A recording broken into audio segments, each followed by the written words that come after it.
Welcome to my series Link's Cookbook, where I recreate all the recipes from Breath of the Wild, but try to make them a little bit better. Today I'll be recreating creamy seafood soup.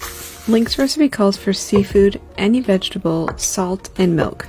I'm gonna add bacon, peas, parmesan, potato, onion, garlic, butter, flour, parsley, dill, and thyme. First, I'm going to cut bacon into small pieces, cook it in a pot until crispy, and then take it out and set it aside. Next, I'm going to small dice some onions and garlic and cook it in the bacon fat until tender.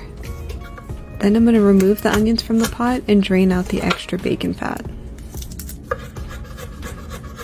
For the vegetables, I'm going to peel and dice potatoes and carrots into bite-sized pieces.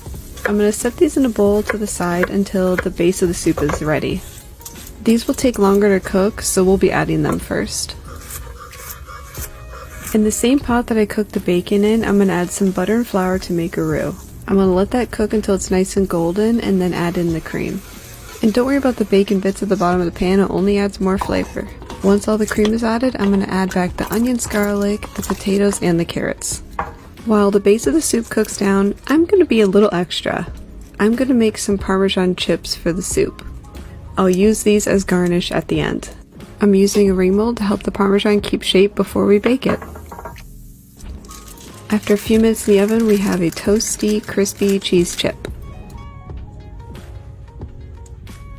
Now it's time to season the soup. I'm going to add thyme, dill, and parsley. Dill will be great in the soup, especially as it pairs really well with salmon.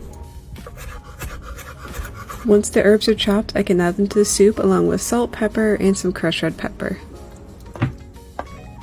The salmon won't take long to cook, so I'm adding it closer to the end once the potatoes are soft. I'm cutting it into large pieces as it'll likely break up in the soup.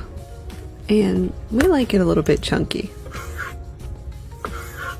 Once the salmon is diced up, I'm going to add it to the pot along with the green peas and the cooked bacon from before.